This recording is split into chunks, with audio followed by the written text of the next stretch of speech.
Hello students, हमारा आज का टॉपिक है रेशियो एनालिसिस, अनुपात विश्लेषण। ये टॉपिक आपके कॉमर्स में ग्रेजुएशन, पोस्ट ग्रेजुएशन और कॉम्पिटिटिव एग्ज़ाम्स के पॉइंट ऑफ व्यू से भी बहुत इम्पॉर्टेंट टॉपिक है। यह फिनेंशियल मैनेजमेंट का टॉपिक है। चलिए स्टार्ट करते हैं। अनुपात विश्लेषण। अनुपात यानी रेशो। अगर हम सामान्य शब्दों में देखें तो रेशो से यहाँ मीनिंग है कि किन्हीं भी दो संख्याओं के मध्य या दो मदों के मध्य गणितीय संबंध अनुपात कहलाता है। अब अनुपात विश्लेषण, जो वित्तीय विवरण की मदें हैं उनके मध्य या मदों के समूह के मध्य जो रिलेशनशिप होती है उसको ये सरल और संक्षिप्त रूप में प्रस्तुत करता है। अनुपात विश्लेषण वित्तीय विश्लेषण की एक बहुत महत्वपूर्ण एवं सरल तकनीक है। वित्तीय विवरण में हमारे दो इम्पॉर्टेंट हमारे फाइनल अकाउंट्स हैं, बैलेंस शीट और प्रॉफिट एंड लॉस अकाउंट। अब बैलेंस शीट में हम एसेट्स एंड लाइबिलिटीज़ शो करते हैं और प्रॉफिट एंड लॉस अकाउंट में इनकम, एक्सपेंडिचर और हमारा प्रॉफिट शो होता है। अब जो ये वित्तीय विवरण होते हैं यह सिर्फ एक संस्था की वित्तीय स्थिति के बारे में सही जानकारी प्रदान नहीं करते, ये सिर्फ एक अंकों के समूह मात्र होते हैं। इसीलिए इन वित्तीय विवरणों के विश्लेषण से किसी भी संस्था की सही वास्तविक स्थिति का या सही वित्तीय स्थिति को ज्ञात किया जा सकता है। इसमें अनुपात विश्लेषण सबसे सरल और महत्वपूर्ण तकनीक है। इस तकनीक का सर्वप्रथम उपयोग अलेक्जेंडर वाला ने 1919 में बैंकिंग क्षेत्र में तरलता स्थिति को ज्ञात करने के लिए किया था। नेक्स्ट है अनुपातों की अभिव्यक्ति। अब हम अनुपात जो ज्ञात करते हैं उन्हें हम किस रूप में अभिव्यक्त करते हैं या लिखते हैं, इसके तीन तरीके हो सकते हैं। फर्स्ट है शुद्ध अनुपात के रूप में, फॉर एग्जाम्पल 2:1। सेकंड है गुणा या दर के रूप में, हम बोल सकते हैं टाइम्स, 4 टाइम्स, 5 टाइम्स। नेक्स्ट है प्रतिशत के रूप में, फॉर एग्जाम्पल 64%। या मैंने एक आपको नीचे एग्जाम्पल दिया है, जैसे current assets are 105% of current liabilities. ये कि करंट एसेट्स करंट लाइबिलिटीज़ का 105% है। या हम बोलें कि जो हमारी बिक्री है वह हमारे उत्पादन का इतना प्रतिशत है, या हमारा जो लाभ है वह बिक्री का इतना प्रतिशत है। सेकंड है जो हमारा अनुपात के रूप में हम निकालते हैं, तो अनुपात के रूप में हम बोलते हैं कि हमारे जैसे करंट एसेट्स और करंट लाइबिलिटीज़ के बीच में 2:1 का रिलेशन आता है, तो यानी हमारी जो करंट एसेट्स है वह करंट लाइबिलिटीज़ से 2 गुना है। गुने या दर के रूप में हम आंसर में इस तरह लिखेंगे कि 4 टाइम्स, 5 टाइम्स। नेक्स्ट है अनुपातों के प्रकार या क्लासिफिकेशन ऑफ रेशोज़ या टाइप्स ऑफ रेशो एनालिसिस। इसमें मोस्ट इम्पॉर्टेंट 5 रेशोज़ होते हैं। फर्स्ट है तरलता अनुपात, जिसे हम लिक्विडिटी रेशो या शॉर्ट टर्म सॉल्वेंसी रेशो भी कहते हैं। सेकंड है हमारा क्रियाशीलता अनुपात या एक्टिविटी रेशो। थर्ड है लाभदायकता अनुपात, प्रॉफिटेबिलिटी रेशो। फोर्थ है पूंजी संरचना या उत्तोलक अनुपात, लिवरेज या कैपिटल स्ट्रक्चर रेशो, इन्हें हम लॉन्ग टर्म सॉल्वेंसी रेशो कहते हैं। नेक्स्ट है विनियोग अनुपात या इन्वेस्टमेंट रेशोज। हमारे बीकॉम सेकेंड ईयर में कोर्स में अभी सिर्फ 3 ही रेशोज़ हैं। फर्स्ट लिक्विडिटी रेशो, सेकंड हमारा एक्टिविटी रेशो और थर्ड है हमारा प्रॉफिटेबिलिटी रेशो। आज हम फर्स्ट रेशो पढ़ेंगे, लिक्विडिटी रेशो। यहाँ लिक्विडिटी से क्या आशय है?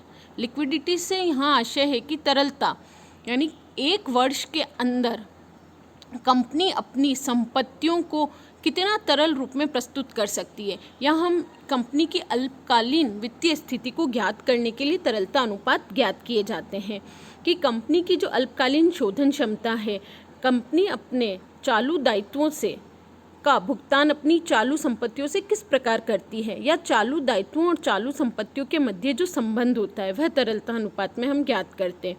तरलता अनुपात में 3 प्रकार हैं, चालू अनुपात, करंट रेशो, सेकंड है तरलता या त्वरित अनुपात, और थर्ड है पूर्ण तरलता अनुपात, या इसे हम कैश रेशो भी कहते हैं, एब्सोल्यूट लिक्विड रेशो। अब हम एक एक करके इन रेशोज़ के बारे में पढ़ेंगे। फर्स्ट है चालू अनुपात। चालू अनुपात चालू संपत्तियों एवं चालू दायित्वों के मध्य संबंध को चालू अनुपात या कार्यशील पूंजी अनुपात, इसे हम वर्किंग कैपिटल रेशो भी कहते हैं, यानी relationship between current assets and current liabilities. अब करंट एसेट्स क्या होती है, करंट लाइबिलिटीज़ क्या होती हैं, करंट एसेट्स हमारा स्टॉक, डेटर्स, इन्वेंट्रीज, ये सब करंट एसेट्स में आती है। करंट लाइबिलिटीज़ में हमारे शॉर्ट टर्म लोन्स हो गए, बिल्स पेबल हो गए, बैंक ओवरड्राफ्ट हो गया। हम जब इसका प्रैक्टिकल पार्ट पढ़ेंगे, जब हम क्वेश्चन सॉल्व करेंगे, तब मैं और डिटेल में आपको चालू संपत्ति और चालू दायित्वों के बारे में बताऊंगी। अब इसका फॉर्मूला है current ratio equals to current assets divided by current liabilities. इसका जो आइडल रेशियो होता है यानी आदर्श अनुपात, वो 2:1 होता है। इसका मतलब ये होता है कि हमेशा जो करंट एसेट्स होनी चाहिए वह करंट लाइबिलिटीज़ की 2 गुनी होनी चाहिए, न तो कम होना चाहिए न ज़्यादा होना चाहिए। यदि कम है तो कंपनी अपनी शोधन क्षमता या कंपनी की हम बोलें कि जो अल्पकालीन वित्तीय स्थिति है वह सही नहीं है, और अगर करंट एसेट्स में कंपनी ने ज़्यादा इन्वेस्टमेंट कर रखा है तो वह भी कंपनी का डेड स्टॉक कहलाता है। नेक्स्ट है तरलता या त्वरित अनुपात। किसी संस्था द्वारा उसके दायित्वों को तुरंत चुकाने की क्षमता का मूल्यांकन करने के लिए तरलता अनुपात ज्ञात किया जाता है। इसे हम क्विक रेशो या एसिड टेस्ट रेशो भी कहते हैं। यह कंपनी की जो तरल संपत्ति होती है और चालू दायित्वों के बीच एक संबंध को व्यक्त करता है। क्विक रेशो या एसिड टेस्ट रेशो का फॉर्मूला है quick assets divided by current liabilities.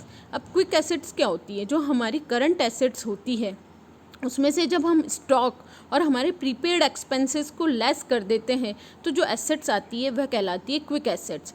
हम जब प्रैक्टिकल पोर्शन करेंगे, प्रैक्टिकल क्वेश्चंस करेंगे, तब यह चीज़ आपको और अच्छी तरह से समझ में आ जाएगी। नेक्स्ट है एब्सोल्यूट लिक्विड रेशियो, पूर्ण तरलता अनुपात। यह अनुपात जो सबसे पूर्ण तरल संपत्ति जो होती है कंपनी की, जैसे कैश बैलेंस हो गया, बैंक बैलेंस हो गया और शॉर्ट टर्म मार्केटेबल सिक्योरिटीज़, यानी मैं जब चाहूँ तब उसको कैश में परिवर्तित ही है, तो सबसे जो तरल संपत्ति है और जो कंपनी के चालू दायित्व हैं उनके मध्य जो संबंध होता है वह कहलाता है पूर्ण तरलता अनुपात। यह अनुपात संस्था की पूर्ण तरल स्थिति की अत्यंत सूक्ष्म जांच के लिए प्रयुक्त किया जाता है। इसकी गणना नकद, रोकड़ और तुरंत विक्रय योग्य प्रतिभूतियों में चालू दायित्वों का भाग देकर की जाती है। यानी कैश रेशो या एब्सोल्यूट लिक्विड रेशो का जो फॉर्मूला है equals to cash and cash equivalents divided by current liabilities. अब यहाँ कैश एंड कैश इक्विवेलेंट्स में क्या आएगा? Cash plus bank plus short term marketable securities. उसमें हम चालू दायित्वों का भाग देंगे तो जो ज्ञात होगा वह कहलाता है पूर्ण तरलता अनुपात। तो आज हमने इस वीडियो में रेशियो एनालिसिस का फर्स्ट रेशो, लिक्विडिटी रेशो, तरलता अनुपात के 3 प्रकारों के बारे में पढ़ा। फर्स्ट था करंट रेशो, उसका फॉर्मूला था कि करंट एसेट्स और करंट लाइबिलिटीज़ के बीच क्या रिलेशनशिप है, current assets divided by current liabilities. जो सेकंड रेशो हमने पढ़ा वो था एसिड टेस्ट रेशो या क्विक रेशो। उसमें हमने करंट एसेट्स में से जब हम स्टॉक और प्रीपेड एक्सपेंसेस को लेस कर देते हैं और डिवाइडेड बाय करंट लाइबिलिटीज़ करते हैं तो जो रेशो कैलकुलेट होता है वो कहलाता है एसिड टेस्ट रेशो। थर्ड है absolute liquid ratio, cash and cash equivalents divided by current liabilities. Thank you. इस वीडियो से संबंधित आपकी कोई भी क्वेरी है तो आप मुझे कमेंट बॉक्स में लिख सकते हैं।